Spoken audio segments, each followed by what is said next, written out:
The final click of the lock behind her was not the sound of a door closing.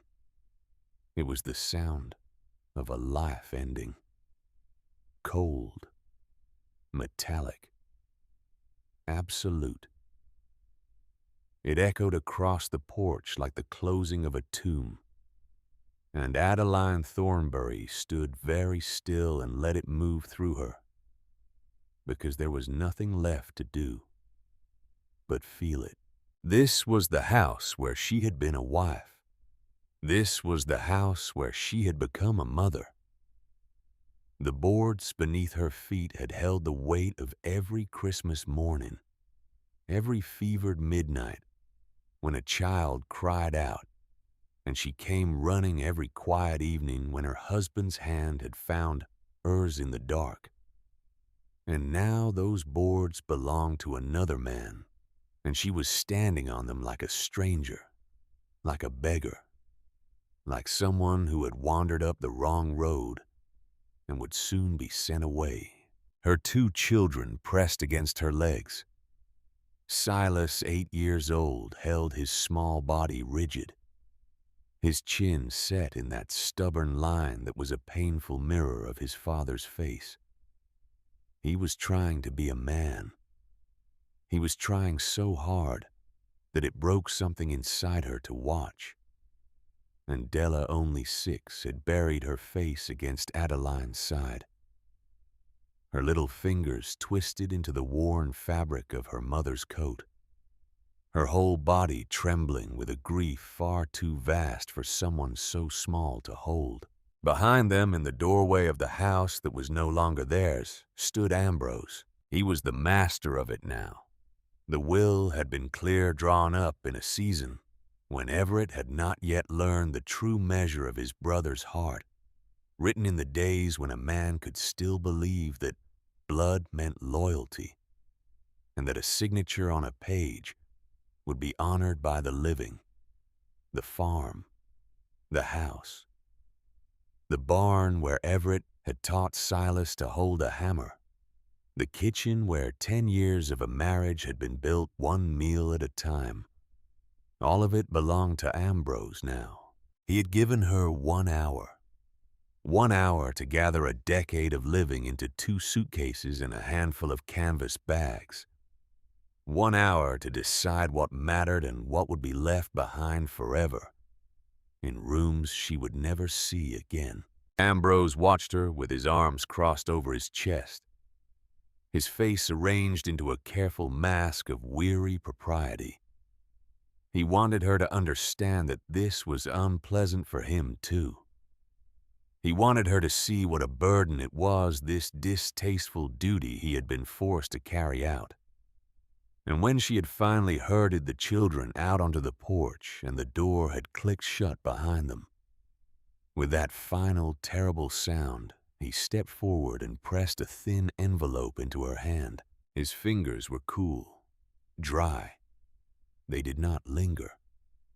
"This is a final settlement, Adeline," he said, and his voice was low and flat and emptied of anything a person might mistake for feeling. "It's more than the law requires, more than you deserve, some folks might say." She did not answer him.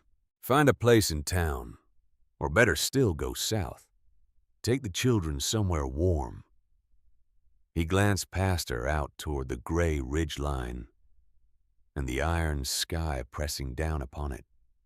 "It's no country for a woman alone with 2 little ones. Not out here. Not through a winter." Inside the envelope was $500. $500 for 10 years. $500 for the love she had poured into the soil of that farm, into the floorboards, into the man and the children, and the long, slow labor of building a home from nothing. It was not a settlement. It was a verdict. It was the precise and careful price that a man could put on the erasure of a woman, and he had counted it out and sealed it in paper and handed it to her on the porch of her own stolen life. South was not an option. She had no people in the South. She had no people anywhere. Town was not an option either. The rentals there wanted deposits she could not pay, and references from a life she no longer had. $500 would not last a month against rent and food and the thousand small costs of keeping 2 children fed. It would evaporate like breath on a cold morning, and then there would be nothing at all. So she had done the only thing left to a woman with nothing.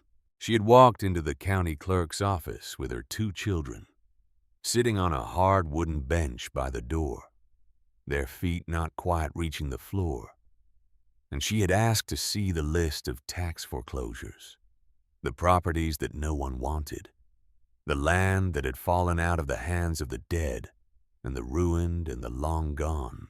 The clerk slid the ledger across the counter, a heavy-set man with tired eyes and a coffee stain on his tie. The look of someone who had watched a great many people come to the end of their luck right there at his counter.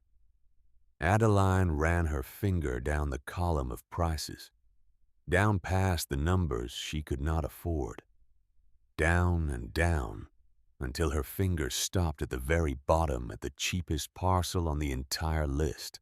Lot 74, 5 acres on Whisperwind Ridge, a structure described in the dry language of the county as a stone cottage. The price was $450. The clerk followed her finger, and something shifted in his tired face. "Ma'am," he said carefully, "that place. Folks call it the Grieve for a reason." "Why's that?" she said. It was not really a question. Nobody's set foot in it to live for 50 years. The land up there's all granite and scree, nothing but rock and wind. That wind never stops, ma'am. Day and night, summer and winter, it comes off that ridge like it's got somewhere to be. He shook his head slowly. There was a family lived in it once, way back. Then it sat empty through my father's time, and his father's before him. Half a century at least with no smoke from that chimney. It's no place to raise children. There's a reason it's the only thing on this whole list nobody's bought. Adeline lifted her eyes to his, and in the hollow exhaustion of her face, there was a single small spark of something that would not go out. "It's all I can afford," she said. The transaction was swift. The clerk did not try to talk her out of it again. He had seen that spark before in other faces, and he knew there was no arguing with it. He pushed the papers across the counter, and she signed her name, and when he handed her the deed, it felt like a sliver of ice laid flat across her palm. Cold. Final. Hers. Lot 74. The Grieve. The only thing in the world that belonged to Adeline Thornberry and her 2 children. And as her finger had traced down that ledger, she had not noticed the small notation in the margin beside the parcel's history. The faded ink of an old surname recorded by some forgotten clerk a lifetime ago.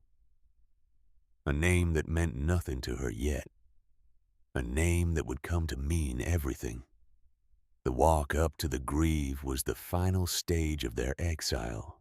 The county road gave out first, narrowing to gravel. The gravel gave out to a rutted dirt track that climbed and twisted along the exposed spine of the ridge.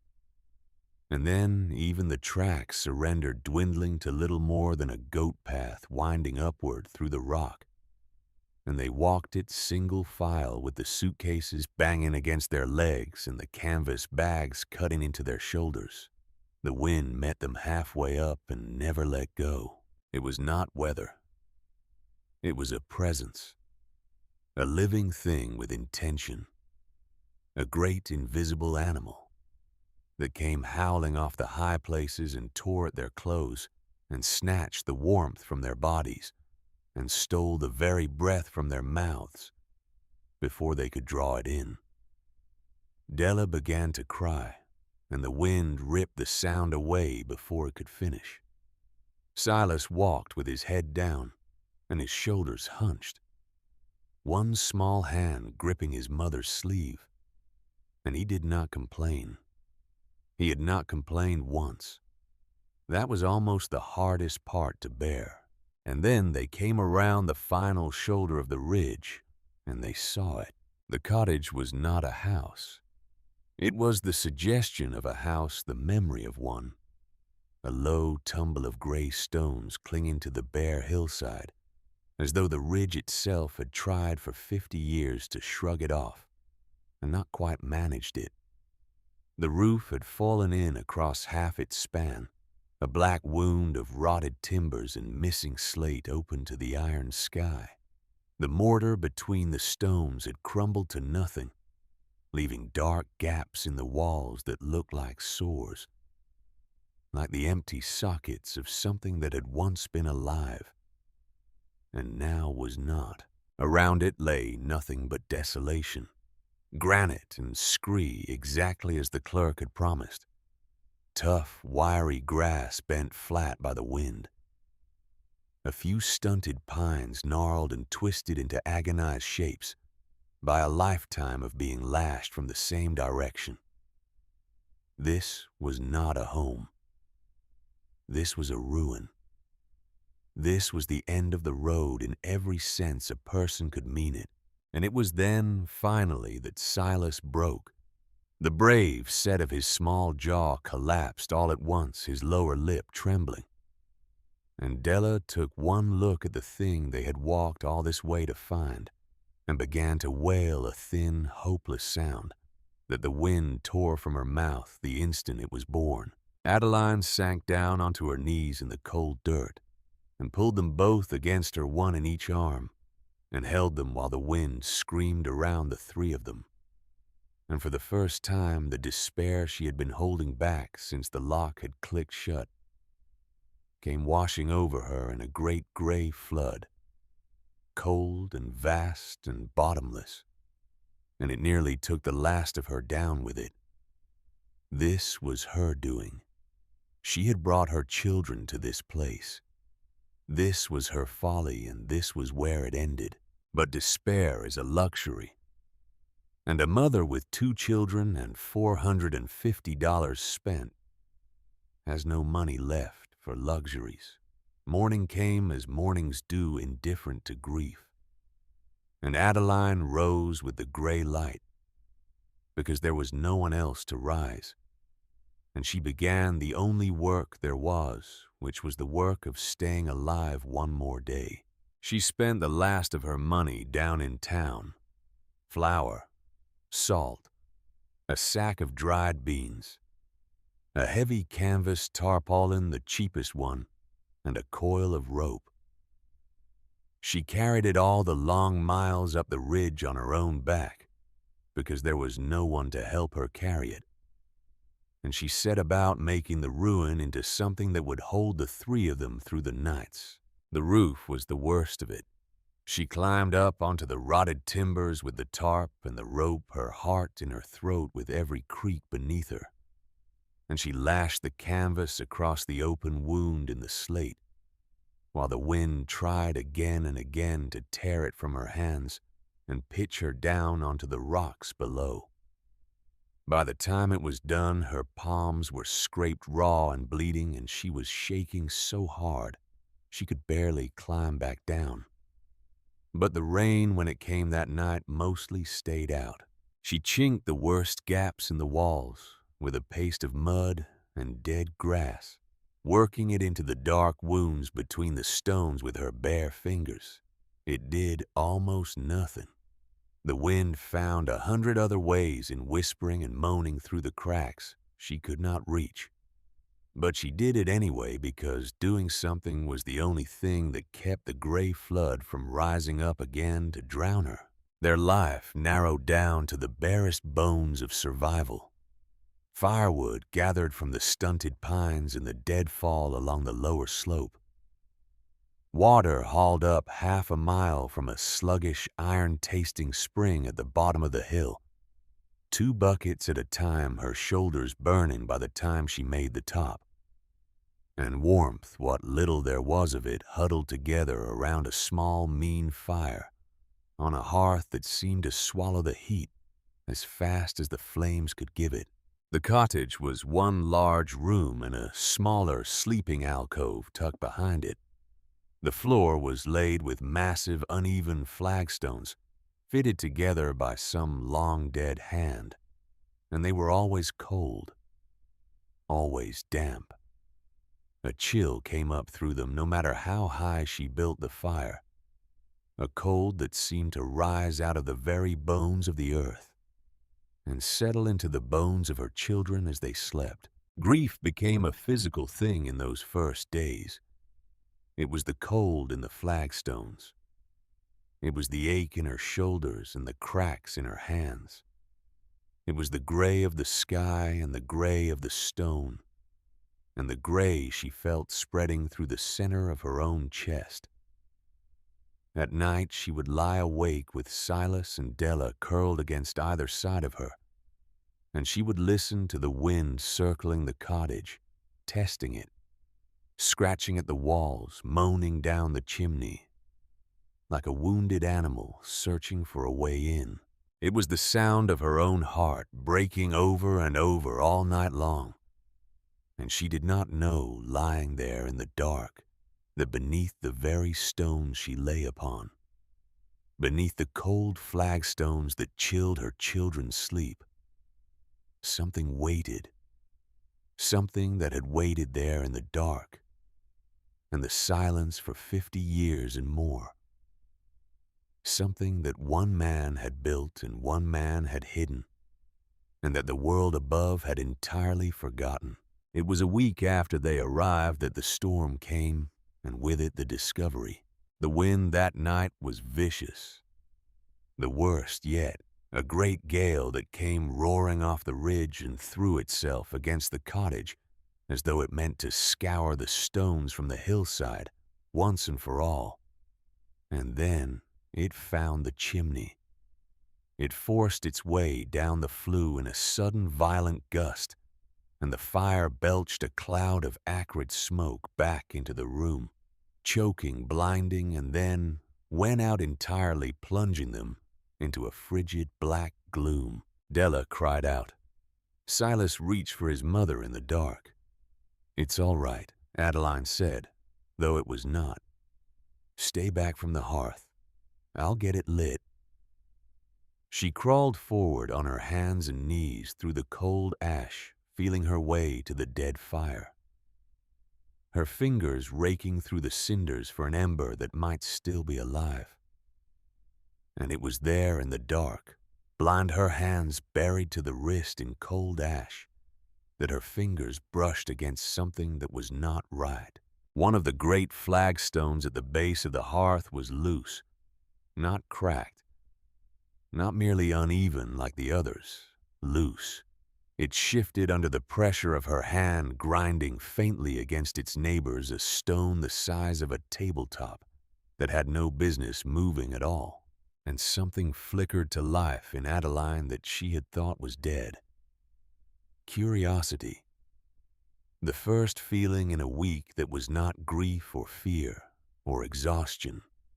She forgot the cold. She forgot the dark. She worked her fingers down into the crack along the edge of the stone, and she pulled. It did not move.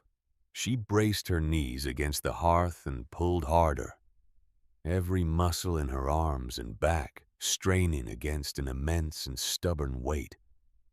And slowly, slowly, with a deep, grinding groan of stone against stone, the great flagstone slid sideways. Adeline froze. Beneath it was not earth, not the packed dirt and rubble of a foundation. Beneath it was a dark, square opening, and set within that opening, flush with the surface of a darker and colder slab, was a thick iron ring. Silas crept forward through the dark, drawn by the silence of his mother. Mama, he whispered, what is it? She did not answer at once because she did not know. Her heart was hammering against her ribs in a way it had not done in a week. A cellar, perhaps. A place to store what little food they had. A root cellar dug by some long-ago hand against the long-ago winters. She hooked her fingers through the cold iron ring and she pulled. Nothing. It would not budge.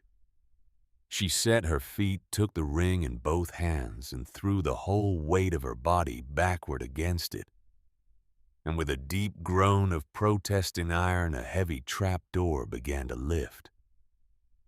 And the air that rose to meet her, out of that black opening, stopped her cold. It was not the damp and musty breath of a cellar. It was not the smell of earth and rot and standing water. It was cool, yes, but it was clean, dry. It carried a faint, sharp scent of mineral, like the inside of a freshly broken stone, like a place that had been sealed away from the rot of the world for a very long time. She lit a candle with trembling hands. The small flame steadied, and by its light she saw a flight of steep stone steps descending down into the dark. Stay here, she told the children. Both of you. Stay right by the hearth where it's warm, and don't move until I come back up. Do you understand me? Silas nodded, his eyes huge in the candlelight. Della clung to her brother, and Adeline went down into the dark. The steps were narrow and perfectly cut, each one true and level beneath her feet, the work of a craftsman who had taken his time. They opened at the bottom into a small round chamber, and she lifted the candle and turned slowly, and what she saw made her breath catch in her throat. The walls were not dug earth. They were stone, meticulously fitted stone, every joint tight, every surface smoothed by hand, a chamber built with more care and more skill than the cottage above it had ever known. It was cool down here, but the bone-deep cold of the rooms above did not reach this place. The air was still, and as she stood there in the silence, she realized with a slow, creeping wonder that it was warmer here, a few degrees warmer than the room she had just left behind. This was no root cellar. In the center of the chamber stood a heavy oak table, black with age, but solid as the day it was made. And upon that table, beneath a thin gray veil of 50 years of dust, lay a large, leather-bound book. It was open. Lying open, its pages spread as though its reader had set it down only a moment ago, and stepped away and would be back at any second to take up where he had left off.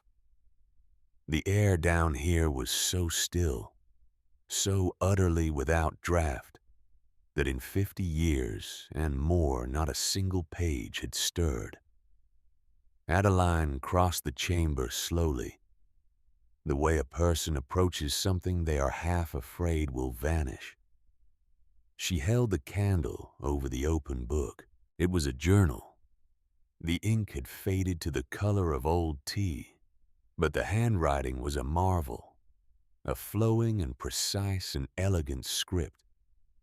And all around, the words filling the margins and spilling across whole pages were diagrams, drawings of astonishing care, gears and vents and channels, cross-sections and measurements, the architecture of something she could not yet understand. She turned back to the first page, and there, written in a bold and confident hand, at the very top, was an inscription. The last will and testament of my mind. Thaddeus Crane, Mason and Engineer. Anno 1888. Beside the journal on the table sat a small wooden crate, its lid nailed shut. She found the hearth poker she had carried down, without quite knowing why.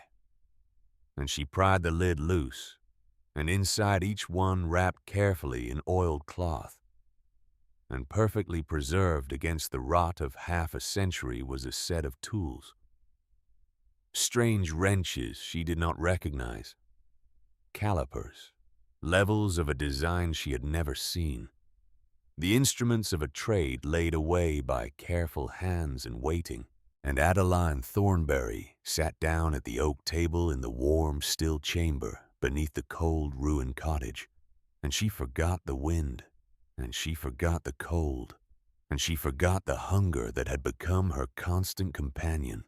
She set the candle beside the open book, and she began to read. The journal was the life's work of a man named Thaddeus Crane, the man who had built this cottage with his own 2 hands. He had raised it in the year of that first inscription, 1888. A young man then, and he had lived in it the whole long span of his life. And others had lived in it after him, until at last the line ran out and the house fell empty, and the mountain began the slow work of taking it back.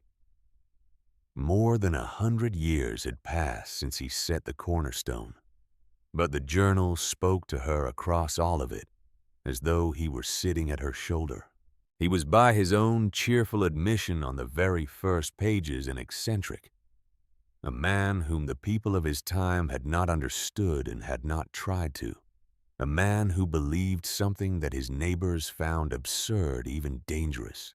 He believed that a house should not be a dead box raised up against the world. He believed that a house should be a living thing, that it should breathe with the earth beneath it. He did not write of masonry the way other men wrote of it. He wrote of geothermal harmonics, of lithic respiration, of the breath of the earth. He did not see the ground beneath his feet as a dead and frozen foundation. He saw it as a vast and patient reservoir of gentle, constant warmth, held in the deep places far below the reach of any winter, waiting only for a clever enough hand to draw it up. And the diagrams in the margins, page after careful page, detailed his masterpiece. This cottage, it was not a shelter from the elements. It was a machine designed to harness them. Built into the very bones of the house, hidden in the thickness of its walls, and beneath the great flagstones of its floor, was a system of deep-sunk stone channels and air intakes and thermal siphons. The drawings showed it all. Cool air drawn in through a shaded vent on the north side of the house, pulled down deep into the earth where the ground's own constant warmth would temper it, circulated through a hollow space beneath the very flagstones her children were huddled upon at this moment, and then vented out at last through a high stone chimney on the warm south face of the cottage. The chamber she was sitting in, this warm, still round room beneath the hearth, was the heart of it all. The central plenum, Crane called it, the place where the pressures of the whole system found their balance. It was a heat exchanger, a passive geothermal heat exchanger built of stone and air and patience, with no fuel and no flame, and no moving part to wear out or break down. A work of forgotten genius sealed beneath a ruin waiting 50 years in the dark for someone to find it. The journal explained everything. It explained the strange thickness of the walls she had cursed for being so hard to chink. It explained the great covered openings down near the floor that she had taken for old mouse holes and meant to stuff with rags. It explained why the hearth was built the strange, massive way. It was not merely to hold a fire, but to act as an enormous sink and radiator for the warmth drawn up from below. It explained why Thaddeus Crane had sealed this cellar door before he died, not to hide his secret from the world, but to protect the delicate balance of pressure that the whole system needed in order to breathe. And there was more. Turning the pages, her candle trembling, she came upon a section that made her sit very still. Crane had not trusted the mountain to give him water always. He had written of a winter when the surface spring froze to its bed, and a man could die of thirst within sight of a frozen creek. And so he had built into the deep stone of the system a second gift. The same channels that drew the earth's warm breath also gathered its moisture, slow drops of it condensing on the cool deep stone running down a hidden runnel to collect in a cut stone cistern beside the plenum itself. A reservoir of clean, cold water held in the dark, fed by the breath of the mountain that no surface drought and no frozen creek could ever touch. She read it twice. She did not understand yet how much it would come to matter, but she marked the page, and then she came to the final entry. It was dated in the year of a great winter storm, in the last winter of the old man's life, and in that same bold and confident hand, though the lines wavered now with age, Thaddeus Crane had written his last words. The wind rages, but the hearth is warm. The earth's breath is a gentle sigh against the tempest. I have made my covenant with the stone and the deep places, and they have kept me, and they will keep whoever comes after, if only they have the wit to listen. Adeline lowered the book. Her mind was reeling. It seemed impossible, the fevered fantasy of a man the world had called mad ink and dreaming and nothing more. And yet she sat in a chamber with no fire and no draught, and the air around her was clean and still and warm, warmer than the room above, where her children huddled by a dying fire. And she could not explain it. There was no explaining it, except that one strange and lonely man 100 years and more before her had built it to be so, and in the cold hollow at the center of her chest, where the gray flood had been rising for a week, where she had felt herself slowly going out like a guttering candle, something else now kindled. It was small. It was foolish. It was almost certainly going to break her heart. But it was hope. The first she had felt since the lock had clicked shut behind her. She looked back down at the open journal, at the careful diagrams, at the patient instructions filling page after page. How to clear the primary intake, how to repack the thermal joints, how to mix the special mortar, how to seal the chamber, how to wake the sleeping machine and make the dead house breathe again. It was all there, every step. A blueprint for survival, written by a dead man left waiting on a table in the dark, for whoever might one day be desperate enough and stubborn enough to read it. Above her, faint through the stone, she heard Della call out, "Mama, Mama, are you still there?" "I'm here."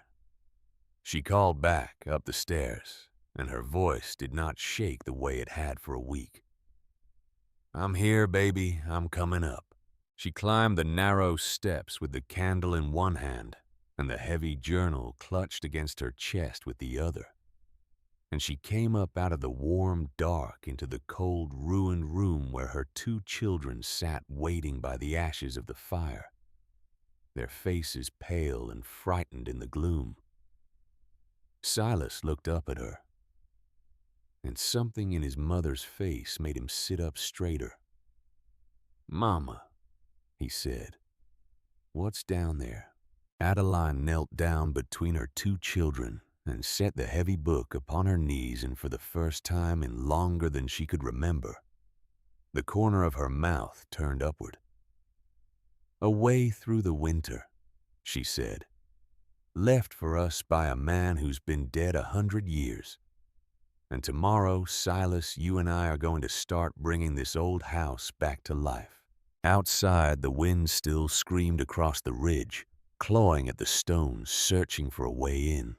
But down in the deep places beneath the cottage in the dark, where no winter could reach the earth, went on breathing its slow and patient breath, exactly as it had for 50 years, waiting for the hand that would finally set it free. The work began at first light. Adeline woke before the children, the way she always did now in that gray hour, when the night had not quite surrendered, and the wind off the ridge had dropped to its lowest morning murmur. But this morning was different. This morning she did not lie still in the dark and listen to her own heart breaking. This morning she rose with a purpose burning low and steady in her chest, and she carried the heavy journal of Thaddeus Crane to the one window where the gray light fell, and she opened it across her knees, and she began to plan. It was an act of blind faith, and she knew it. She was a woman with a small spade and 2 bleeding hands and 2 hungry children. And she was about to wager every remaining scrap of her strength on the words of a man who had been dead for more than 100 years. A man his own neighbors had called mad. If he was wrong, if the journal was nothing but the elegant ravings of a lonely lunatic, then she would spend the last of her strength digging in frozen rock while winter came down the mountain, and she would have nothing left when it arrived. She knew all of this, and she turned the page anyway. When Silas woke, she showed him the diagrams. She spread the journal on the cold flagstones and traced the channels with her finger. The intake in the deep run beneath the earth and the high south chimney. And she explained it to him as best she could in words a boy of 8 could hold. And she watched the fear that had lived in his small face all week begin slowly to give way to something else, to fascination, to the particular shining attention of a boy who has just been told that the cold, dead house he is trapped in is secretly a great machine, and that his mother means to bring it roaring back to life. "It's like a sleeping animal," she told him. "It's been sleeping for 50 years, and we're going to wake it up." "Can I help?" Silas said. It was not a question. It was a declaration. "I can't do it without you," she said, and she meant it, and he heard that she meant it, and he sat up straighter than he had sat in a week. He became her apprentice that morning, and he never once stopped being it. The first task was the worst. The journal was specific, exacting, drawn out in Crane's patient hand across 3 full pages. The whole system began at the primary air intake, a low arch of fitted stone set into the north face of the cottage, the mouth through which the house drew its first cool breath of the world before pulling it down into the warm dark of the earth. Everything depended on it.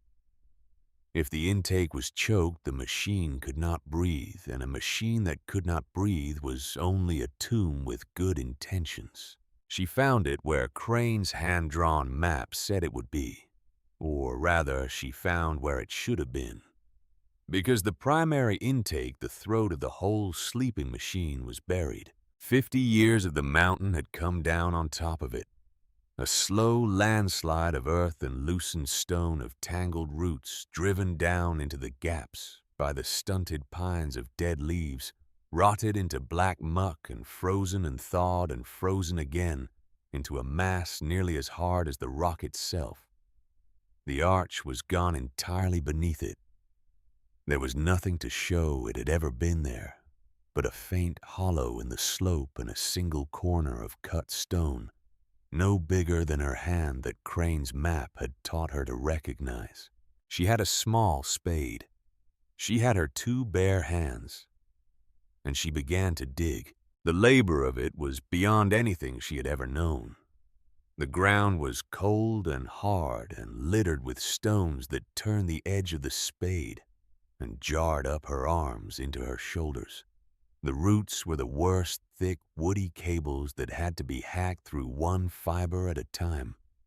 And beneath every root she cut, there seemed to be another. And beneath every stone she pried loose, there seemed to be 3 more wedged in tighter behind it. The wind came off the ridge and found the sweat on her back and turned it to ice. Her hands, already cracked and raw from a week of patching and hauling, split open across the knuckles and bled into the cold dirt. And she wrapped them in strips torn from her spare shift and went on digging. Silas hauled the loose rock away in a bucket. Trip after trip after trip, his small face set with a grim determination that was again his father's face, looking back at her out of the past. He did not complain. He emptied the bucket down the slope and came back and filled it again. And when his hands grew too cold to grip the handle, he warmed them under his arms for a minute and then took it up again. Even Della was given a task, because Crane's journal, in its endless thoroughness, had a use for everything. The exhaust flue at the high south end needed a cap of insulation against the killing cold of the deep winter, and the journal specified dry moss packed tight as the finest insulator the mountain offered. So Della was sent to gather moss. She crept along the lower rocks where the wind could not reach as hard, prying up the dry gray cushions of it with her small fingers and carrying them back in the fold of her skirt.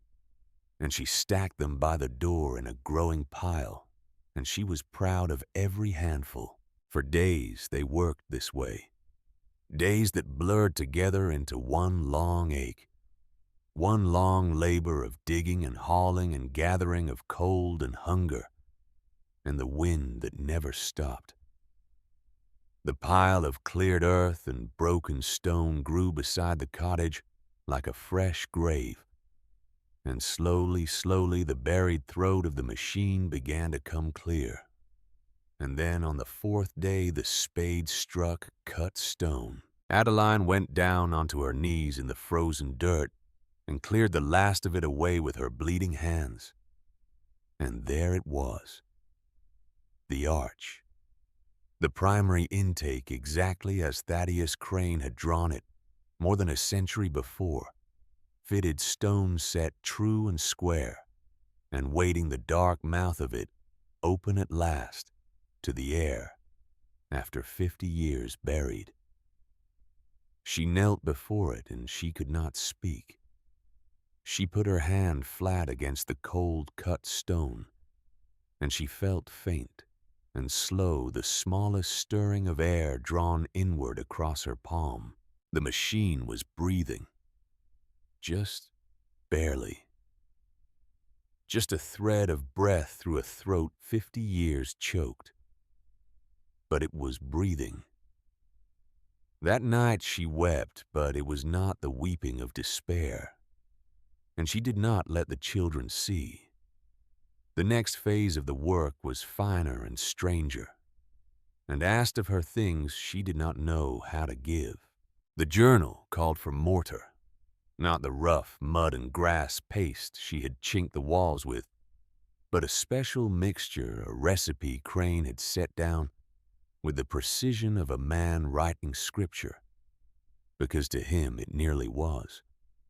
The thermal joints deep in the bones of the house, the places where the channels ran and the warm breath of the earth was carried up beneath the floor, had to be sealed with it, and only with it or the whole delicate balance would fail. 2 parts Blue River clay, 1 part fine granite dust, 1 part horsehair for binding, mixed with spring water just enough and no more into a stiff and unyielding paste. There was no horse. There had not been a horse on Whisperwind Ridge for 50 years and more. Adeline read that line 3 times in the gray light, and then she set the journal down, and she took up the small knife from Crane's crate of preserved tools, and without a word, she gathered a handful of her own long hair and cut it close, and then she called Della to her and gently, while the girl held very still and very solemn, she cut a measure of her daughter's hair as well, and she mixed it into the gritty slurry with her fingers, human hair in the place of horse. And if Thaddeus Crane had been there to see it, she thought perhaps he would have approved one stubborn soul-making do with what the mountain gave exactly as he had. The clay she found by the spring, a thick, greasy seam of it, the color of a bruise that clung to her boots and her hands, and would not let go. The granite dust she made the only way there was to make it by smashing stone against stone for hours, hammering and grinding until the air around her hung thick with a fine, sharp powder that worked into her eyes and her throat and the cracks of her bleeding hands, and her arms shook so badly by the end that she could barely lift the buckets. And as she worked, she felt something she had not expected. She felt a presence beside her. Not a ghost, nothing so simple as that, but a companionship across the gulf of 100 years. She was moving to a rhythm that Thaddeus Crane had set down before her grandmother was born. Her hands were performing the same labors his hands had performed. Her mind was bent to the same single patient purpose his mind had bent to. She was no longer simply a woman who had been cast out a victim of a cruel will and a crueler brother-in-law. She had become something else, a restorer, a keeper of a knowledge the world had thrown away. She was the next hand in a chain of 2, and the dead man at the other end of it had left her everything she needed, if only she had the will to use it. The worst of the work was beneath the floor.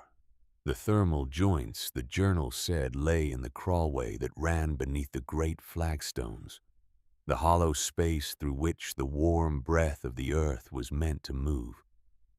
And so Adeline lit a torch from her dwindling store of candles, and she lay flat on her belly, and she crawled in. The space was barely wider than her shoulders.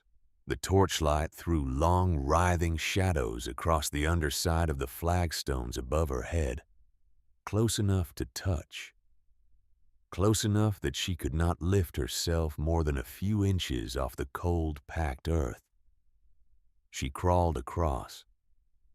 The air was tight and old and smelled of stone and dust. With every yard she crawled, the opening behind her seemed smaller. The weight of the house above her seemed heavier, and a cold animal panic rose in her throat that she had to swallow down again and again by main force. She found the joints where Crane's diagram said they would be, the junctions where one kind of stone met another, where the channels turned, where the old mortar had crumbled away to nothing across 50 years and left the gaps through which the machine's breath leaked away and was lost. And there in the dark, pinned beneath the weight of the whole sleeping house, she packed the new mortar into the gaps, with her fingers working it in by torchlight, her hands going numb with the cold and the wet of the clay, her breath loud in the tight stone throat of the place. She could not turn around. When a joint was done, she had to crawl backward, blind feeling her way out by touch, the torch held out ahead of her, sputtering and threatening to gut her out and leave her in the absolute dark beneath the earth. More than once it nearly did. More than once, she lay there in the choking tightness with the flame guttering and her heart slamming, and she thought very clearly and very calmly, I could die down here, and no one would ever know, and the wind would take my children, and then she would crawl on, because the only thing worse than the crawlway was what waited for her children if she stopped. And it was in the deepest part of that crawlway on the third day of it that she found the cistern. She had not been looking for it. She had been following a channel that turned where the diagram said it would turn, and her torch had caught the gleam of something ahead. A darker dark, a held stillness. She crawled the last few feet, and the low space opened a little, and there it was. A cut stone basin set into the living rock beside the foundation of the plenum, just as Crane had drawn it, fed by a thread of a runnel that ran down out of the deep, cool stone above. And in the basin, black and still and clean, was water. Cold water. The slow, patient gift of the mountain gathered drop by drop out of the earth's own breath across more than 100 years, waiting in the dark exactly where the old man had promised it would be. She cupped a handful and drank, and it was the sweetest water she had ever tasted. Mineral and cold and clean, with none of the iron bitterness of the surface spring. And she lay there, in the tight dark, with her heart pounding, and she understood what she was looking at. She was looking at freedom. She was looking at the one thing in all the world that no man could fence or claim or close his hand around, because no man but a dead one even knew that it was there. Some days she came up out of that crawl space coated head to foot in dirt and clay, her eyes red, her hands torn, and she would lie on the cold flagstones in the gray light, barely able to move, and the doubt would come for her then.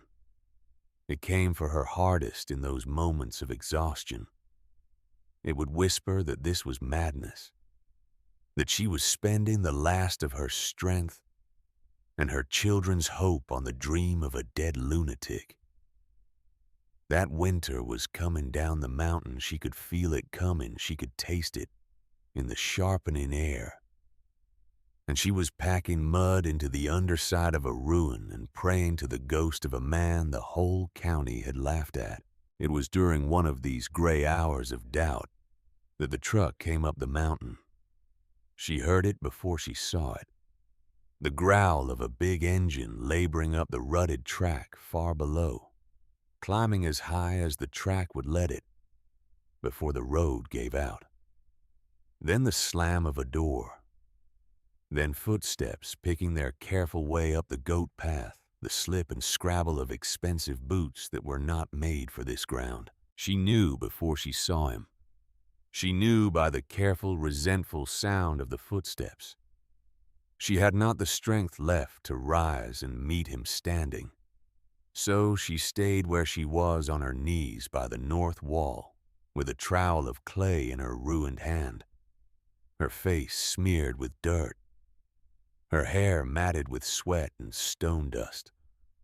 And she watched Ambrose Thornbury come around the shoulder of the ridge and stop and take in the whole scene before him. The piles of cleared earth heaped like graves, the buckets of muddy water. Della crouched among the rocks gathering moss, and Silas, his small face streaked with dirt, methodically pounding 2 stones together to make the granite dust. Neither of them so much as glancing up, because their mother had taught them not to stop working for anything. And a slow, cruel smile spread across Ambrose's clean and well-fed face. "Still playing in the dirt, Adeline," he said. She did not answer. She pressed the clay into the joint. "You know they talk about you in town." He picked his way a little closer, careful of his boots, his hands pushed down into the pockets of a coat that cost more than she had spent in a year. They say the Thornberry widow's gone up the ridge to dig her own grave. And I'll be honest with you, standing here looking at all this, he swept one hand across the muddy scars she had cut into the mountain. I'd say they were about right. She kept working. Her movements had gone stiff and clumsy, and she hated that he could see it. "This is what your pride got you," Ambrose said, and now the false weariness was creeping back into his voice, the performance of a reasonable man burdened by an unreasonable woman. "You and those 2 children are going to freeze to death up here before the first real snow. You know that, don't you? In your heart, you know it. I told you to take the money and go south. A sensible woman would have taken it. A good mother would have."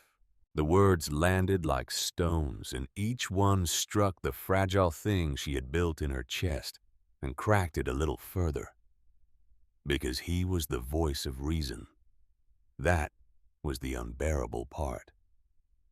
He was everything she was not: secure, wealthy, warm, practical. A man with a truck and a coat and a house with a furnace in it. And what was she, a filthy woman on her knees in the dirt, packing mud into the walls of a ruin on the strength of a dead man's diary? For one terrible moment, looking at her children's smudged and trusting faces, she felt a wave of shame so total, it nearly stopped her hands. What if he was right? What if she was leading them to their deaths, all of them, for the promise of a ghost? And then Ambrose said the thing that changed everything. In fact, he said, and his tone shifted, became lighter, almost pleasant. The tone of a man arriving at the real business he had climbed the mountain to do. "I came up here to do you a kindness, Adeline, to make it easy for you. You see, I've had my lawyer look at the old survey." He drew a folded paper halfway out of his coat pocket and let her see it. "That spring you've been hauling water from, the one down the slope, turns out the property line's not where the county ledger says it is. Turns out that spring sits on my land. Has all along." The world went very still around her. "Now I'm a reasonable man," Ambrose went on. "I'm not going to fence it off today, but you should understand your situation clearly. The water you're drinking belongs to me, and I can stop you taking it any morning I choose to wake up and decide it." He smiled again, and this time there was no performance in it at all. This time it was pure. "There's no living up here without water, Adeline. You know that. So really I'm doing you a favor. I'm giving you one more reason to come to your senses. Take what's left of that money and go." He let the paper slide back into his pocket. He had not raised his voice once, and Adeline understood, kneeling there in the cold, with her ruined hands, that the cruelty of the will had only been the beginning. That Ambrose had not finished with her on the porch of the stolen house. That he would follow her here to the worst and highest and loneliest place there was, and he would reach out and try to close his hand around the one thing keeping her children alive. The water itself, simply because he could. Because he could not stand to see her survive what he had meant to be her ending. And then, kneeling there in the dirt, something rose up in her that was stronger than the shame. Because she knew something Ambrose did not. She knew about the black still water in the cut stone basin, in the dark beneath his feet. The water of the mountain's own breath, the water no survey would ever find. He thought he held her life in his hand.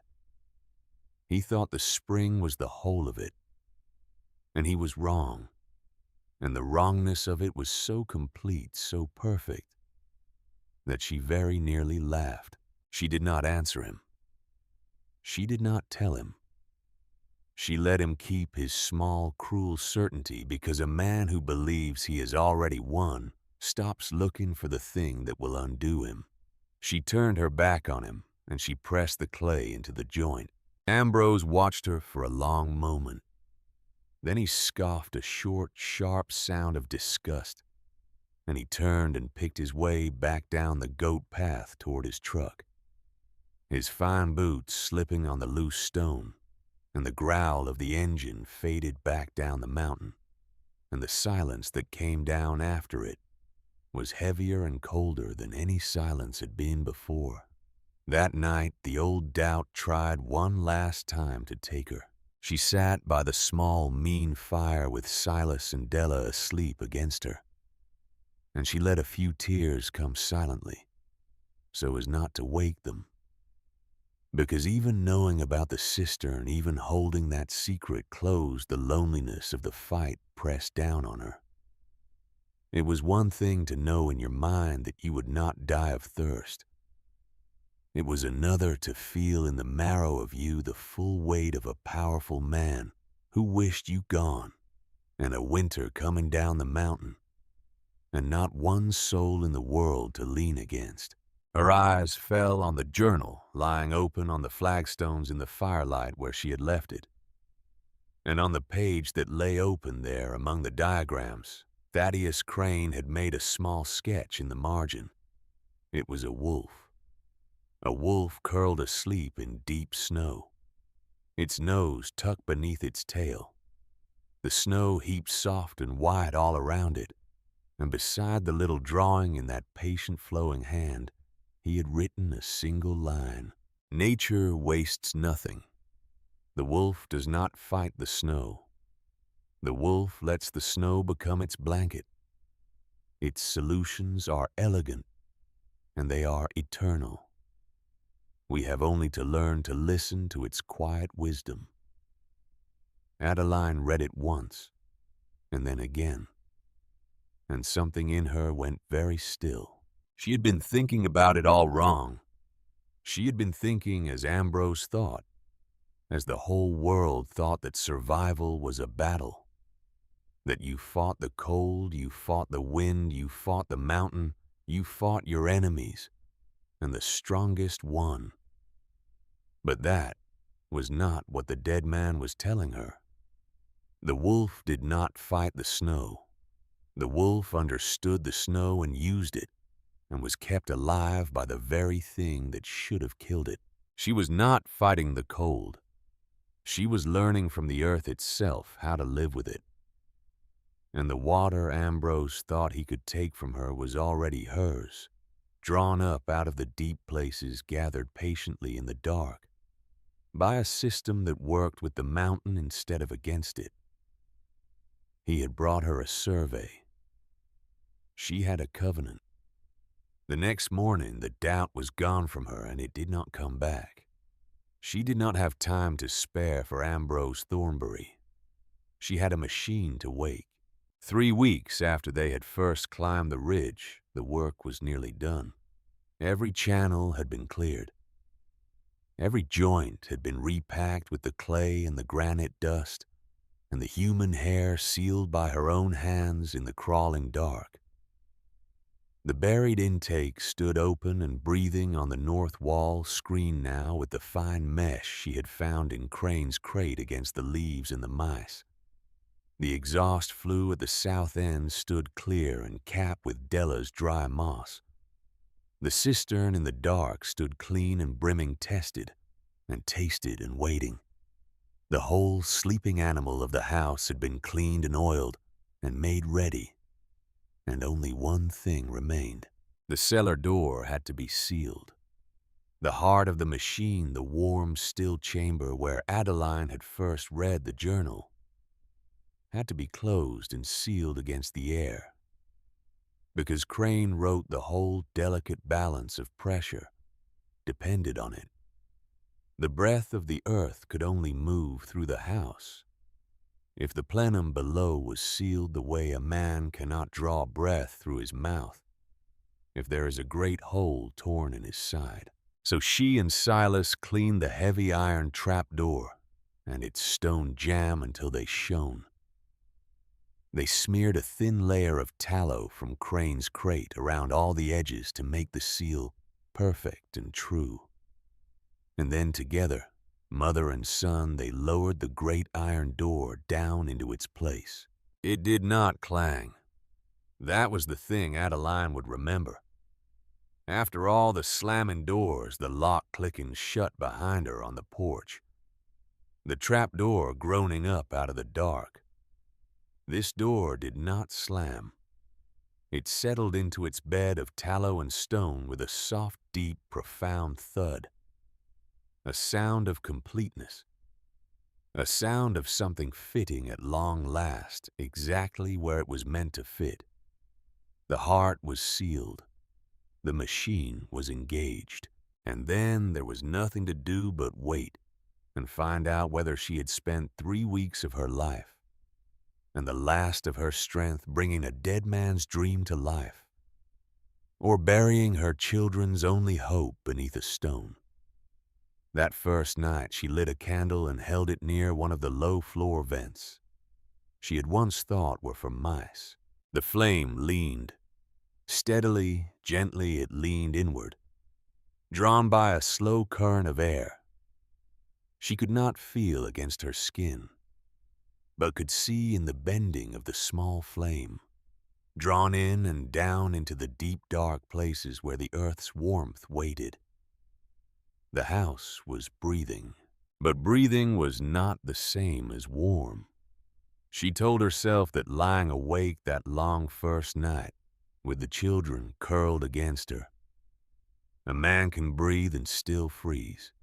She had done the work, she had followed every line, but the cold in the flagstones was still there beneath her, and the wind still howled across the ridge, and she did not know. She could not know whether the breath of the house would be enough. The first frost of the season came 2 days later. She felt it before she rose, that sharper edge to the air that meant the season had turned in earnest. And she lay there a moment in the gray dawn, afraid to move, afraid to put her feet down onto the flagstones and feel the killing cold rise up through them, as it always had, afraid to learn that all of it had failed. And then she put her feet down, and the flagstones were not cold. They were not warm, not the way a fire is warm, but the deep penetrating chill that had risen through them every morning since they came. The cold that had settled into her children's bones was gone. In its place was a neutral, even almost imperceptible warmth, the absence of cold. The earth's own steady temperature drawn up out of the deep dark and held beneath the floor exactly as a dead man had promised her it would be. She knelt and pressed her palm flat to the stone, and she felt it, and she could not breathe.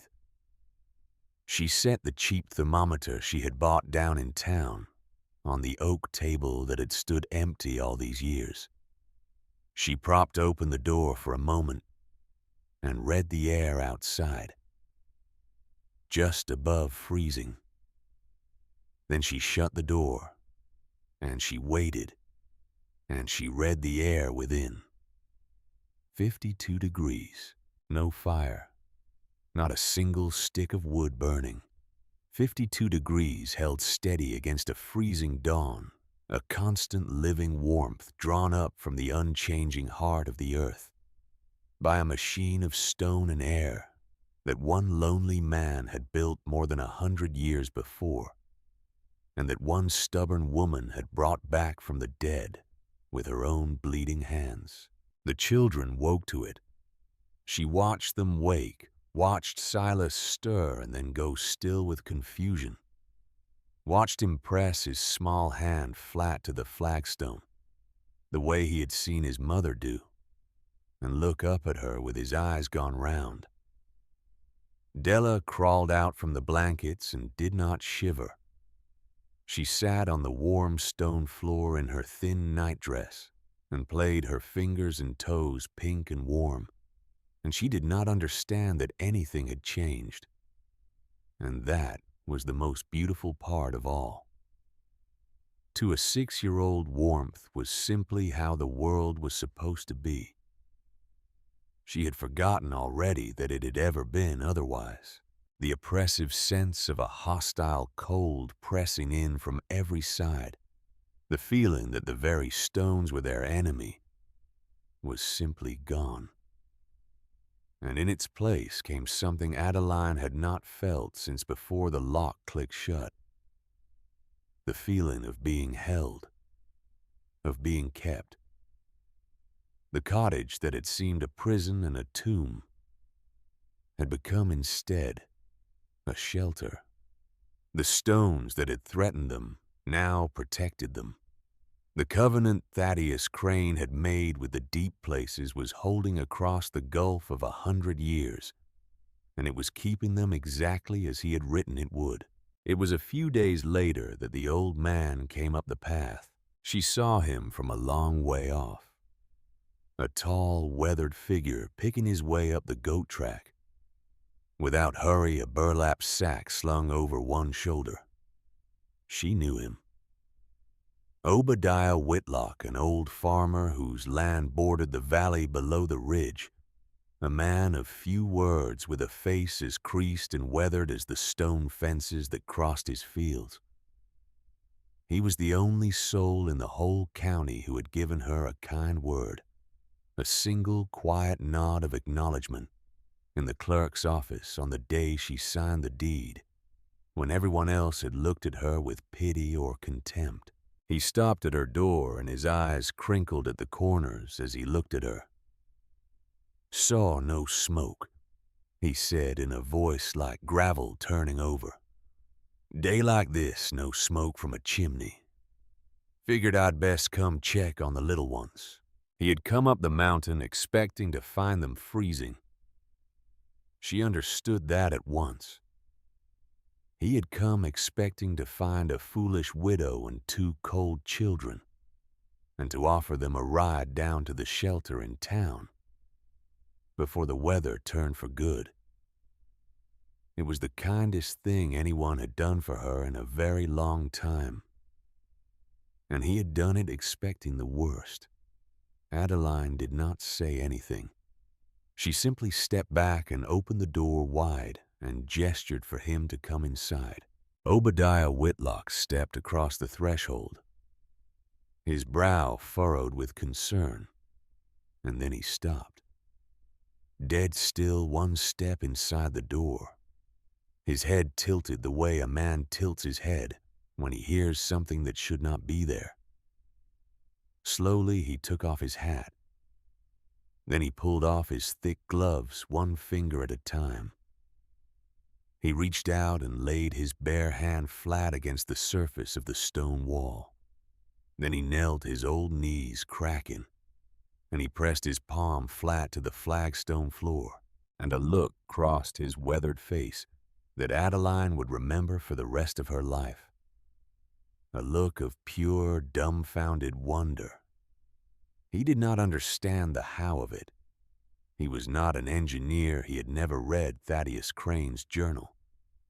He could not have explained the channels or the plenum or the breadth of the earth. But Obadiah Whitlock had lived his whole long life by the feel of the seasons, by the cold of stone and the warmth of soil. And he understood the what of it down in his bones. He understood that he was kneeling on a warm stone floor in a fireless house, on a morning when the wind off that ridge had the first true teeth of winter in it. "Well," he whispered more to himself than to her. "I'll be." He said nothing more. He rose slowly to his feet, and he looked at her. And the look was different now. The pity was gone out of it entirely. In its place was something else, something deep and slow and certain, a dawning, burgeoning respect. He set the burlap sack down on the oak table without a word.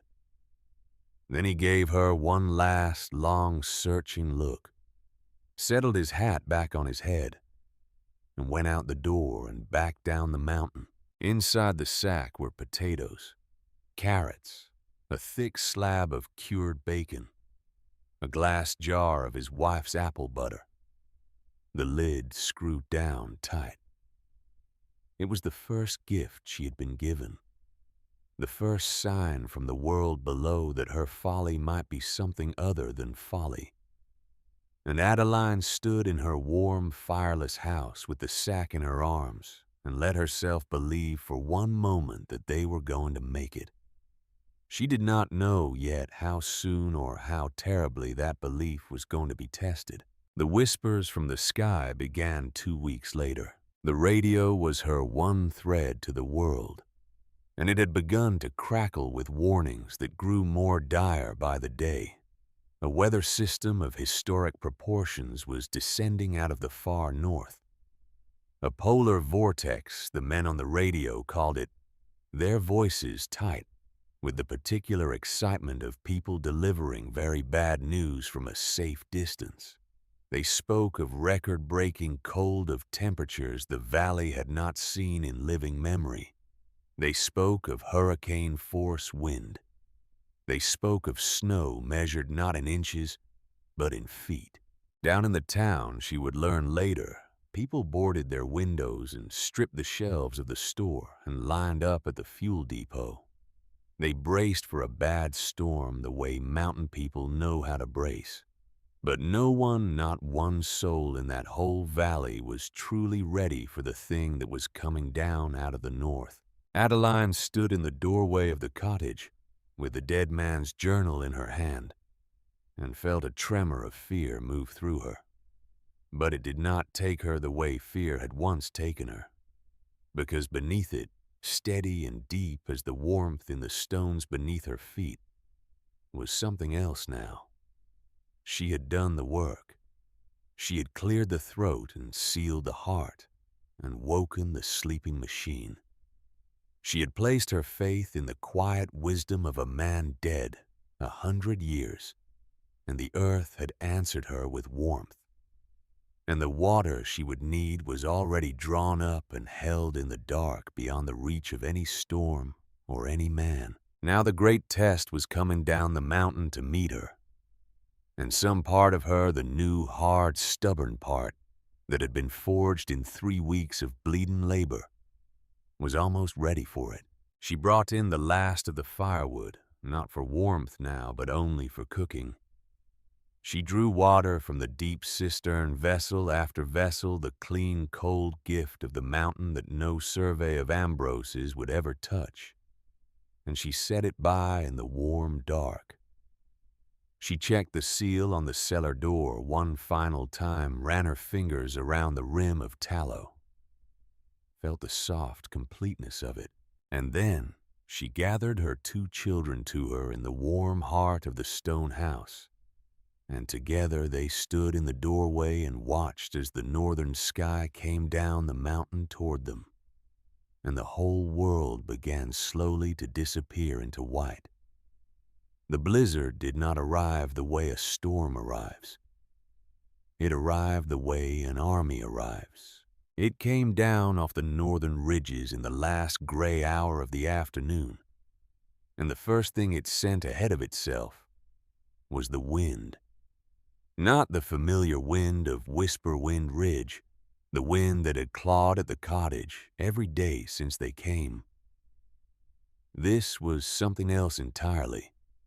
This wind came screaming out of the north with a voice like the end of the world, a sound of pure elemental fury that Adeline felt in her teeth and in the marrow of her bones, and it threw itself against the stone house, all at once full force, as though it had crossed 1,000 miles of frozen waste for no other purpose than to tear this one small shelter from the mountainside. The old stones held, That was the first thing. That was the thing she would never forget. The wind came, and the cottage that had stood ruined and open to the sky for 50 years. The cottage she had chinked and sealed and brought back from the dead, with her own bleeding hands, did not give. The wind sought out every weakness, every gap, every crack and crevice it had whistled through so easily a month before, and it found them sealed. It found stone where there had once been holes. It hammered and shrieked and threw itself against the walls again and again, and the walls held. And Adeline stood in the center of the warm room with a child gripping each of her hands, and felt the whole house shudder, and hold like a living thing, bracing into a gale. Then the snow came. It came thick and heavy and almost flat, driven sideways by the gale, until it was less like falling snow than like a solid white thing rushing past the windows. Within an hour, the landscape was simply gone. The ridge, the stunted pines, the goat path, the piles of cleared earth, all of it erased beneath a churning, blinding sea of white that swallowed the world right up to the glass.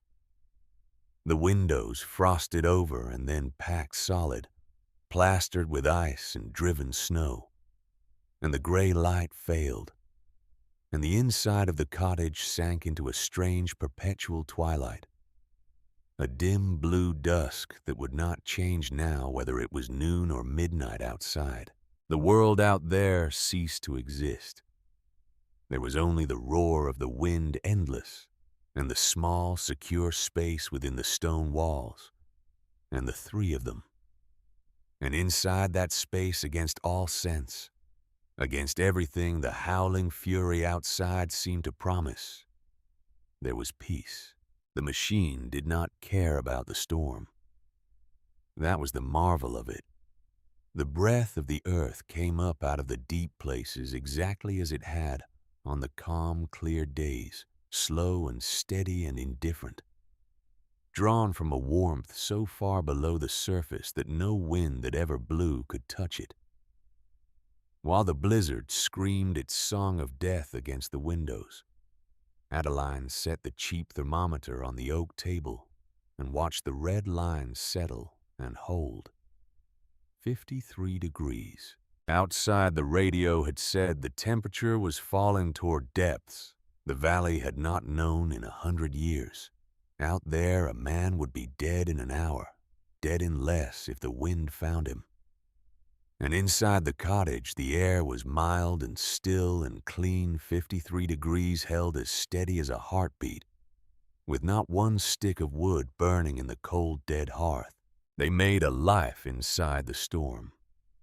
There was nothing else to do, so they made a life. Adeline cooked a thick stew of Obadiah Whitlock's potatoes and bacon on the small iron stove, and the smell of it filled the room, and the children ate until their bellies were round. She read to them by candlelight from one of the few books she had managed to carry up the mountain, her voice low and steady beneath the shriek of the wind. And Della fell asleep against her arm before the chapter was through.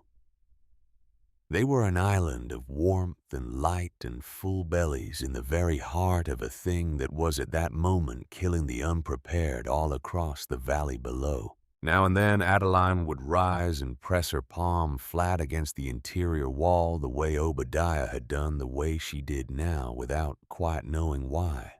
The stone was cool to the touch, but it was a solid, reassuring coolness. The coolness of a deep cave on a hot day, not the life-leeching cold that had frightened her so badly that first week. The house had become a fortress, a sanctuary. Thaddeus Crane's covenant with the stone in the deep places was holding exactly as he had sworn it would across 100 years, and the earth's gentle breath was as he had written in the last entry of his journal, a quiet sigh against the tempest. For 3 days the storm raged without pause, The radio went silent on the first night. She had been listening to it low when the voice simply stopped between one word and the next, and the speaker hissed empty static, and she understood that down in the valley the power grid had failed. The lines had come down somewhere, or a station had gone dark, and the world's last thread to her had been cut. They were alone now. Utterly, completely alone, three people in a stone house in the middle of a white nothing cut off from every other living soul. But they were not afraid. That was the thing she marveled at, lying awake in the blue twilight, with her warm sleeping children on either side of her. They had warmth. They had food, and they had water drawn up clean and cold from the deep heart of the mountain. They had light, and they had each other. And they had walls that held against the worst the sky could throw. There is no fear, she understood, in a person who has everything they need. Fear lives in the gap between what you have and what you must have, and the storm had not opened that gap. The dead man had closed it before she was born. On the fourth day, the wind began to die. She heard it change in the deepest part of the night, the furious shriek of it sinking hour by hour down to a long, low, mournful moan, and then, near dawn, to nothing at all. And when the gray light came creeping back through the ice-packed windows, it came into a silence so total, so absolute, that it woke her. A bright, ringing, crystalline silence, the silence of a world buried under snow. It took her the better part of an hour to dig out the door. The snow had drifted hard against it, packed and frozen, and she had to break it loose with the spade from the inside and shoulder it open against the weight a foot at a time, while the children watched wide-eyed. And then, at last, she pushed through and stepped out into the morning and stopped. The world was remade. The whole mountain, the whole ridge, the whole valley falling away below had been buried under a sea of white so deep and so pure that it hurt to look at. The drifts stood 10 and 15 feet high, sculpted into smooth, shining waves by the wind. And over it all arched a sky of such brilliant, cloudless blue that it seemed to ring like struck crystal. It was the most beautiful thing Adeline had ever seen, and it was the coldest air that had ever touched her face. A crystalline, knife-edged cold that seared her lungs on the first breath and made her eyes stream a cold, with a weight and a presence to it, a cold that wanted in. She held the cheap thermometer out into it for a moment, and the red line plunged and dropped clean off the bottom of the scale below its lowest marking, and she pulled it back inside before it could freeze and crack. Down in the valley, she would understand later, people were dying in that cold. The town shelter had run its generator through 3 days of storm and then run dry. Pipes had frozen and burst. The old and the sick and the families with small children had huddled in dark, unheated rooms and watched their breath cloud in front of their faces and felt the cold come for them hour by hour with nowhere left to go. And it was past noon on that fourth day when the cold was at its cruelest and the blue sky at its most beautiful that Adeline saw them, a line of dark figures far down the ridge, small against all that white, struggling. She stood in the doorway and watched them come, and her heart clenched in her chest. There were perhaps a dozen of them strung out in a ragged line, floundering upward through drifts that came to their waists, to their chests. They moved the way drowning men move. They moved like the survivors of a shipwreck, struggling through a frozen ocean. toward the only land in sight, and the land they were struggling toward was hers. As they drew closer, she began to know them. The lead figure, the one breaking the trail, throwing his long body against the drifts again and again to open a path for the others, was Obadiah Whitlock. Behind him came others she half-recognized faces from the town, from the clerk's office, from the store, people who had pitied her and scorned her and looked away from her on the street. And near the back of the line, stumbling, half-carried by the man beside him, his fine, expensive coat caked white with frozen snow, and doing him no good at all against a cold. It was never built to face, came Ambrose Thornbury. Adeline went out to meet them at the edge of the path she had cleared, and she waited. And the line of them came struggling up the last of the slope and stopped before her. And the sight of them stopped her own breath in her throat. They were spent, every one of them, gray-faced, shaking their lips, cracked and white, their eyes hollow with exhaustion and a fear that went bone deep.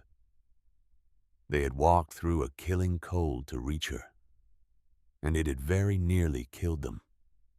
And now they stood in a ragged half-circle and stared at her, at the widow they had written off, at the foolish Thornbury woman standing easy in her doorway in a simple wool sweater, with no breath clouding the air around her face, with the impossible mild warmth of the house spilling out the open door behind her into the murderous cold. It was Obadiah Whitlock who finally found his voice. He was the strongest of them, and he was nearly done. "Shelter's gone cold," he managed the words coming out cracked and raw. "Generator ran dry the second night. Pipes are froze and burst every one. People are in a bad way down there, ma'am. Real bad." He stopped, dragging in a breath of the searing air. "Saw your roof from the valley road. No smoke from your chimney. But the snow." He shook his head slowly as though he still did not believe it. "The snow's melting off your roof from underneath. We could see it. The only roof on the whole mountain doing it." His eyes came up to hers, and they were full of something that humbled her to see a deep and stricken and pleading respect. "We were hoping, for the children at least, the little ones, the old folks. We were hoping you might have room." And here was the moment. Adeline Thornbury stood in the doorway of the house she had bought for $450. The ruin the whole county had called the grave. They had said she was digging for herself and her children. And she looked at the people who had said it. She looked at the man who had handed her $500 on a porch and told her to go south. She looked at Ambrose, gray and shaking at the back of the line, the man who had climbed this mountain only weeks ago to threaten her water and savor her ruin, now standing in a frozen coat with his life in her hands. And she felt no triumph. She searched herself for it in that moment, and it was not there. She had imagined in some dark, exhausted hour of the digging that a moment like this might come, and that it would taste sweet. It did not taste sweet. Looking at their gray faces, at the raw animal fear in their eyes, at the children among them too cold to even cry, she felt only one thing. And the thing she felt was a deep and quiet sorrow for all of it, and a deeper, quiet certainty about what she would do. She stepped back from the door. She opened it wide. "There's room," she said.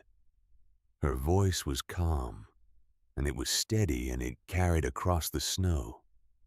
"Come in, all of you. Come in out of the cold." They came.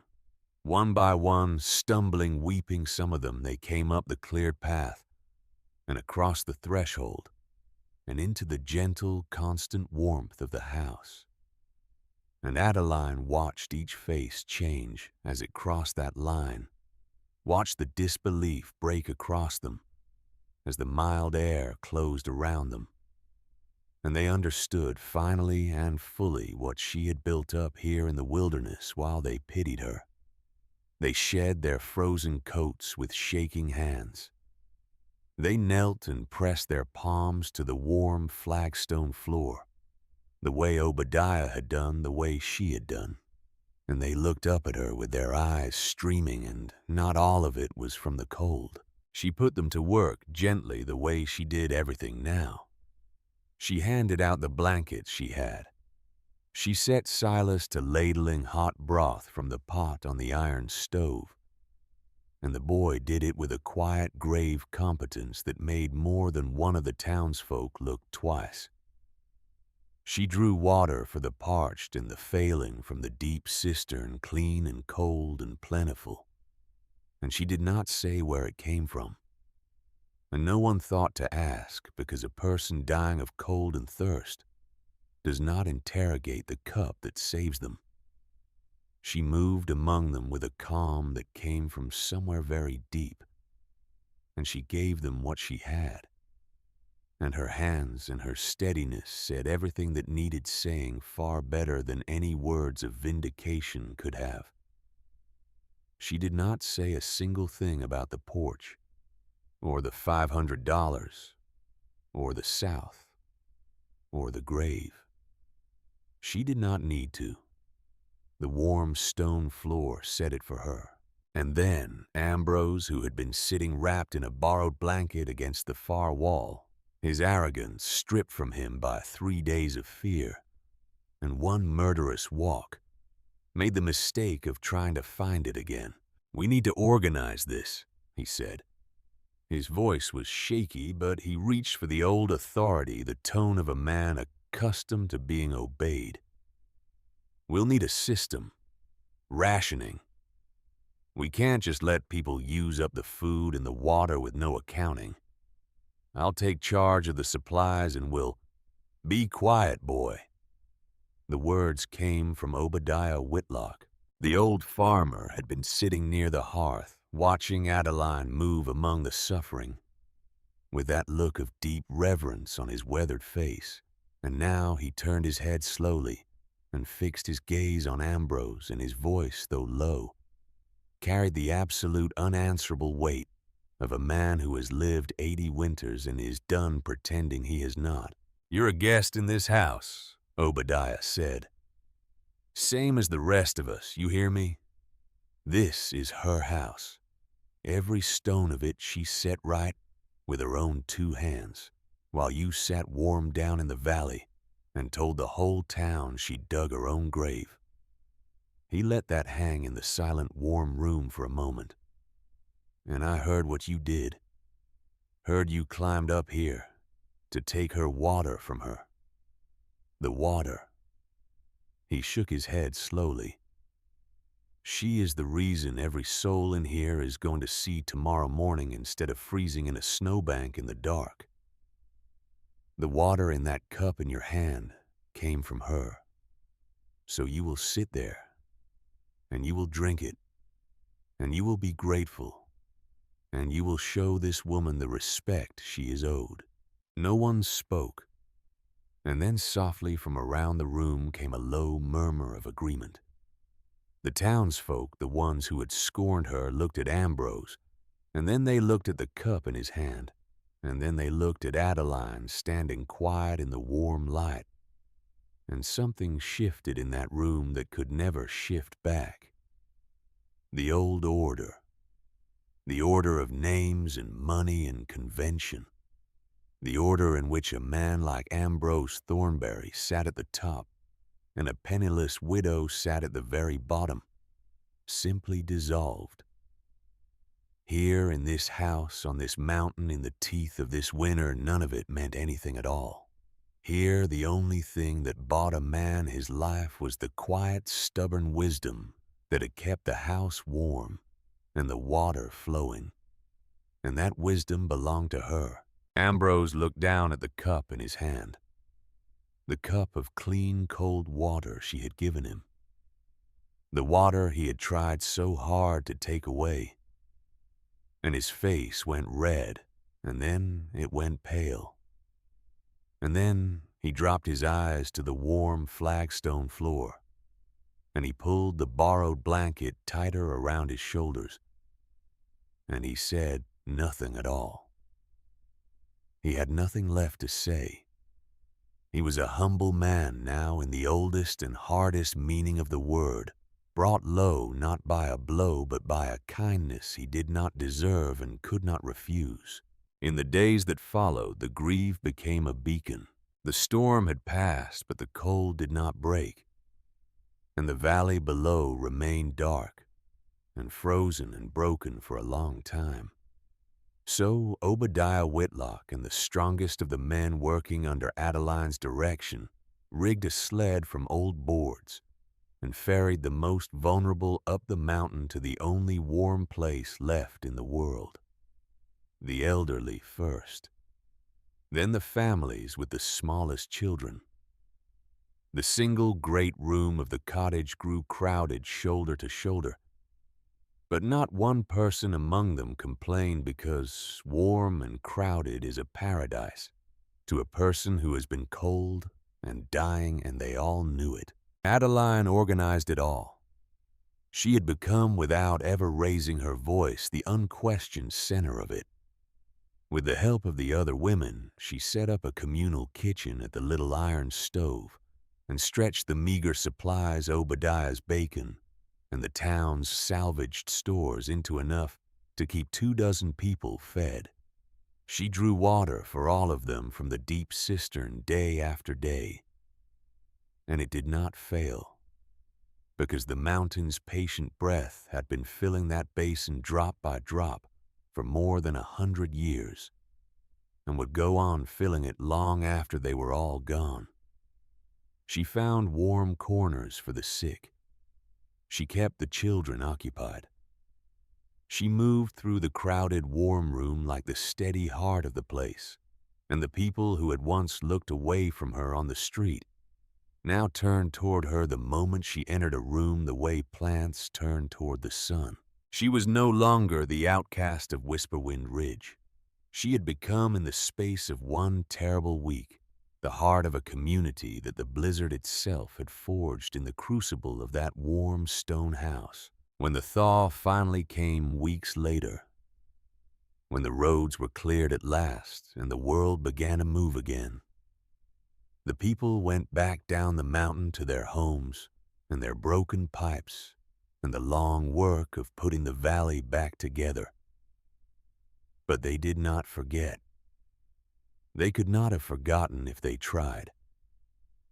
And the story of the miraculous cottage on Whisperwind Ridge, the fireless house that had stayed warm through the worst storm in 100 years, while the modern town froze in the dark, spread out across the county and then beyond it, the way such stories do.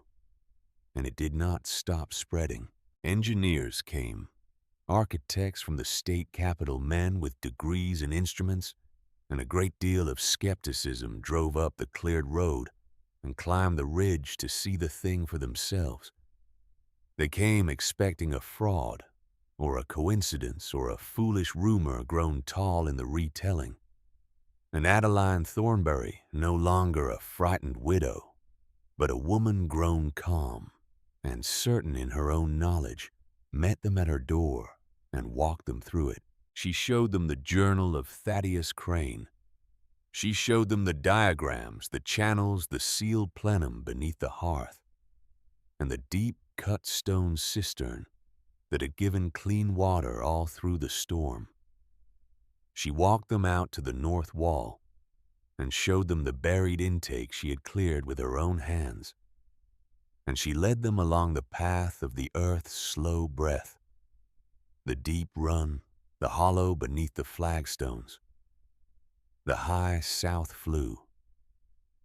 She explained the principles in the dead man's own words, lithic respiration, the covenant with the deep places, and she watched the skepticism drain out of their educated faces and turn one by one into astonishment.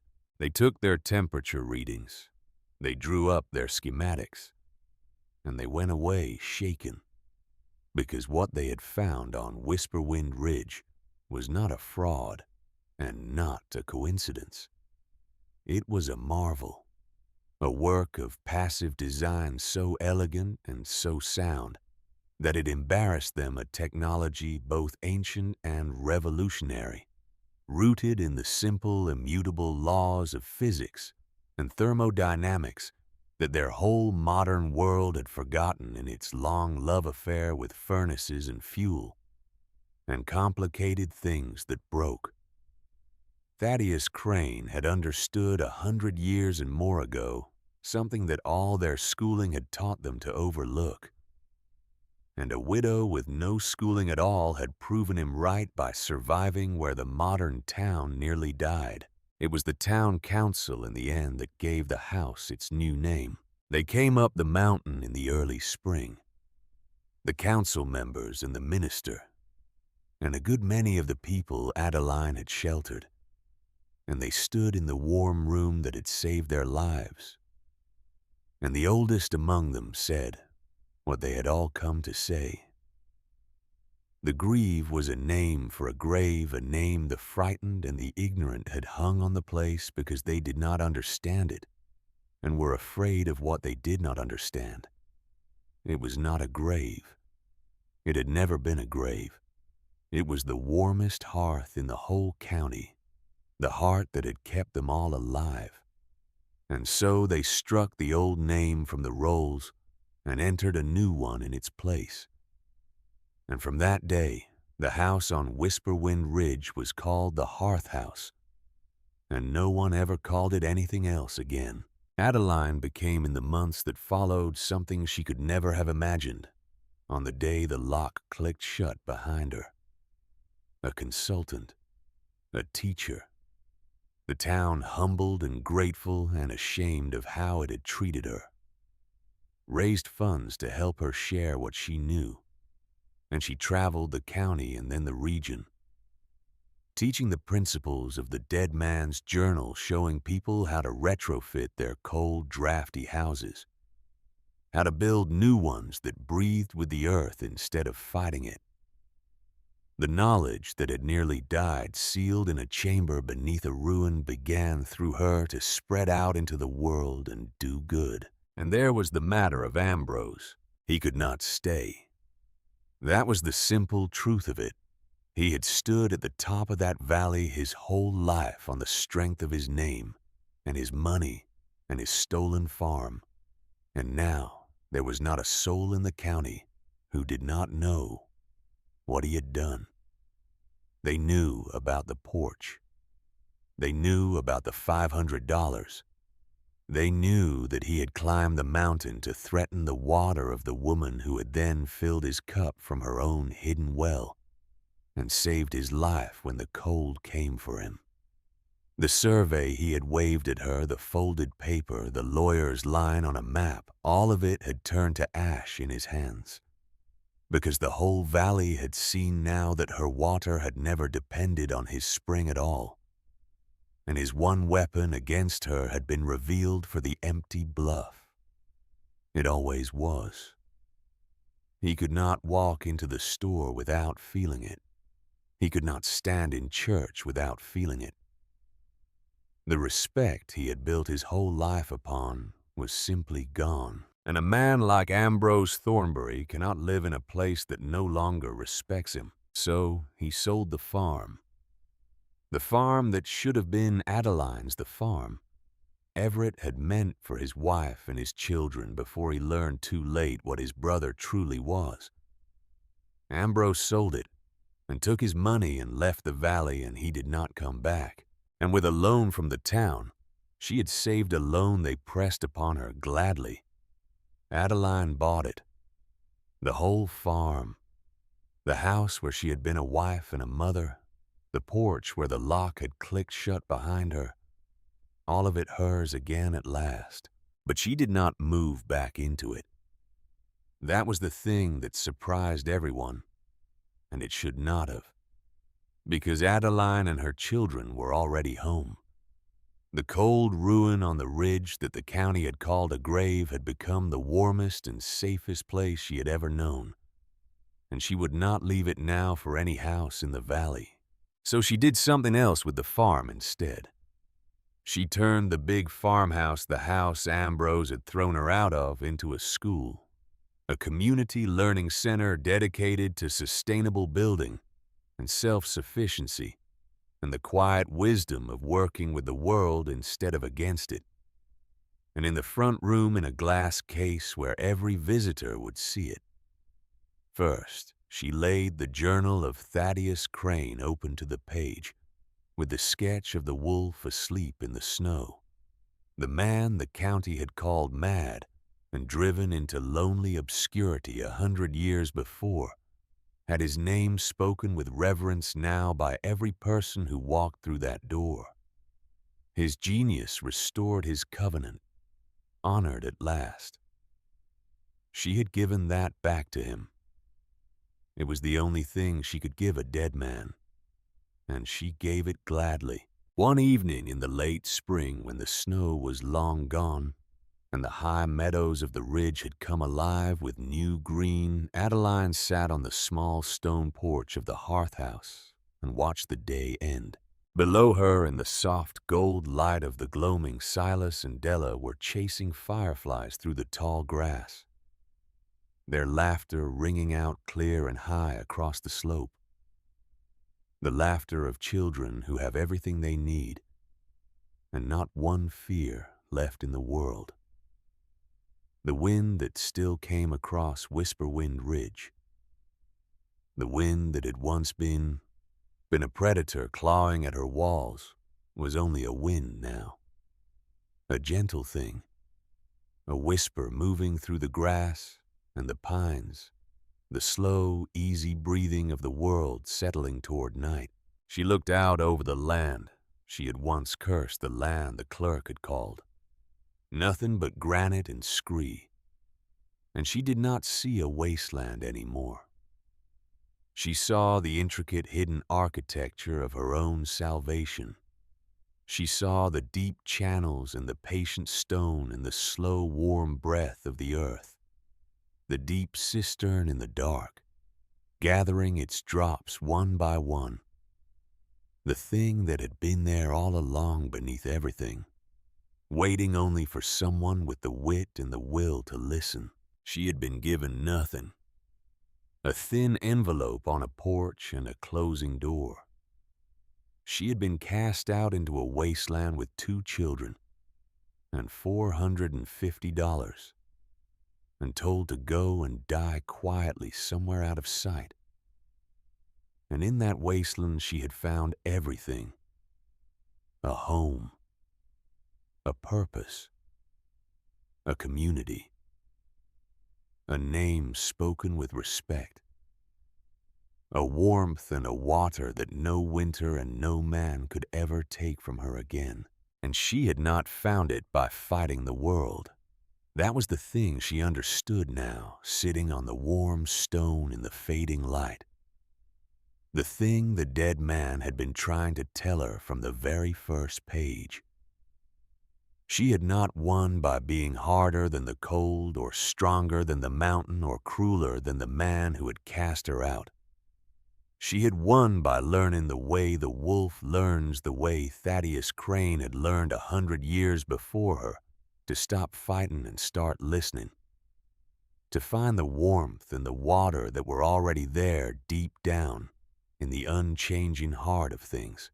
The house behind her stood solid against the gathering dusk, built of stone and wisdom, and its warmth was a steady and faithful pulse, drawn up from the deep and patient heart of the earth, the same as it had been for 100 years, the same as it would be for 100 more. She had not inherited this place.